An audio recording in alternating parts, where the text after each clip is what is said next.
Bienvenue à Pain Bar, du coup, donc on est place de la République sur l'île de Nantes. C'est un quartier qui, depuis quelques années maintenant, est en pleine transformation avec de plus en plus de bars, de restos et de lieux qui ouvrent.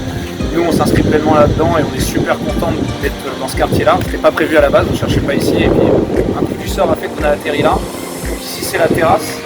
Terrasse qu'on a un petit peu aménagée dernièrement. On a mis des jardinières pour donner de la vie et ramener un petit peu de nature dans tout ça.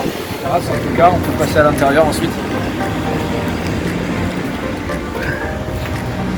Donc là, on arrive dans la première salle principale, qui est un peu la salle qui représente le mieux le nom du concept, à savoir Pain Bar, puisqu'ici, on a le comptoir de boulangerie. Bon là, en ce moment, on est fermé, donc les pains sont abrités, mais tous les pains en vente sont ici, avec des produits sucrés au bout.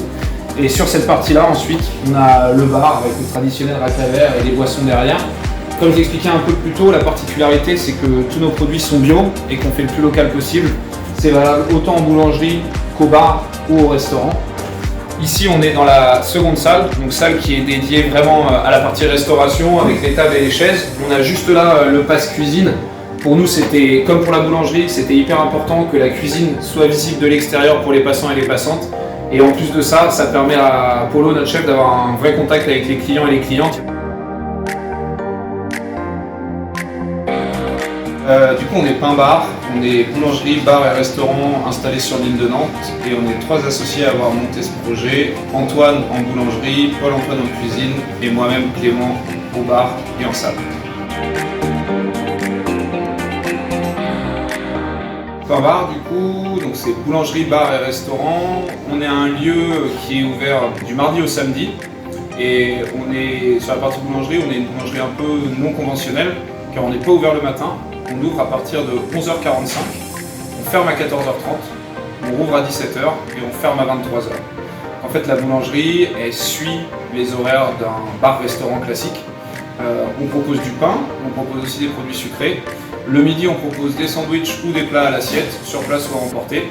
Bien entendu, on propose à boire. Et le soir, on propose plutôt des petites assiettes à partager au format tapas. Donc tout ceci est bio et on fait le plus local possible sur la provenance des matières premières. Nos ambitions pour le projet, c'est une bonne question. Déjà, c'est que ça marche et puis qu'on soit serein vis-à-vis de l'avenir. Le projet évolue bien, on est presque à 1 an d'ouverture.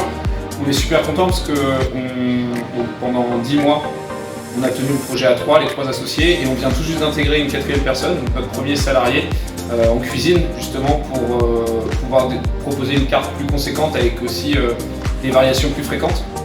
Et ensuite, l'ambition, c'est de développer encore davantage notre carte et nos équipes. On a probablement, même sûr, une amie cette fois-ci une amie qui vient de nous rejoindre en boulangerie à partir de septembre. Donc ça, c'est top, ça nous fera 5 dans l'équipe. Et puis ouais, c'est continuer à développer tout ça du mieux qu'on peut. L'accompagnement d'initiative, pour nous, ça a été hyper important sur 2 choses. La première, c'est dans la phase de création et structuration du projet. On a travaillé, on a beaucoup échangé avec Jérôme Coquart, qui était le correspondant qu'on avait chez Initiative. Et il nous a permis en fait d'accorder davantage d'importance à certains points qu'on avait un petit peu survolés au début. Ça nous a mis des points de vigilance qui étaient au final super pertinents. Donc là-dessus, c'était très bénéfique d'échanger avec lui.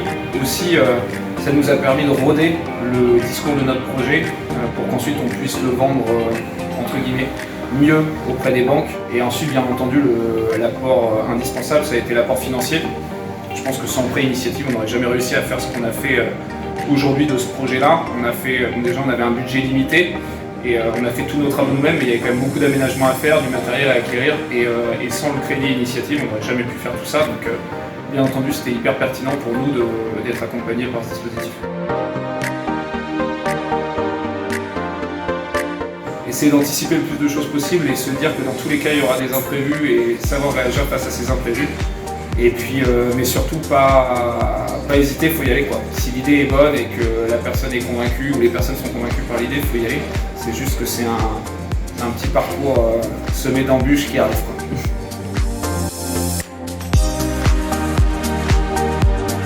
Je pense que ça pourrait être quelque chose très pertinent d'aller échanger avec d'autres lauréats, potentiellement aussi d'être force de conseil ou de proposition à d'éventuels futurs porteurs de projets, porteuses de projets.